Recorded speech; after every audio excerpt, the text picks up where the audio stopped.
তেল গরম হয়ে গেছে, টমেটো কাঁচামরিচ দিয়ে দেবো, হলদি দিয়ে দেবো,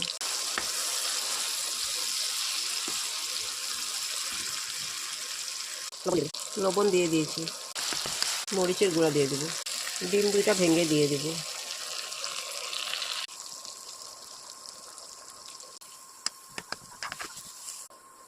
পেঁয়াজ পাতা দিয়ে দেবো, ধনিয়া পাতা দিয়ে দেবো,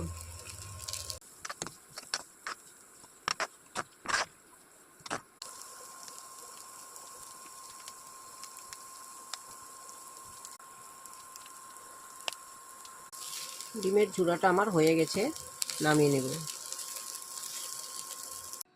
ডিমের ঝুড়ার রেসিপি ভালো লাগলে লাইক করবেন, শেয়ার করবেন, সাবস্ক্রাইব করবেন। Thank you.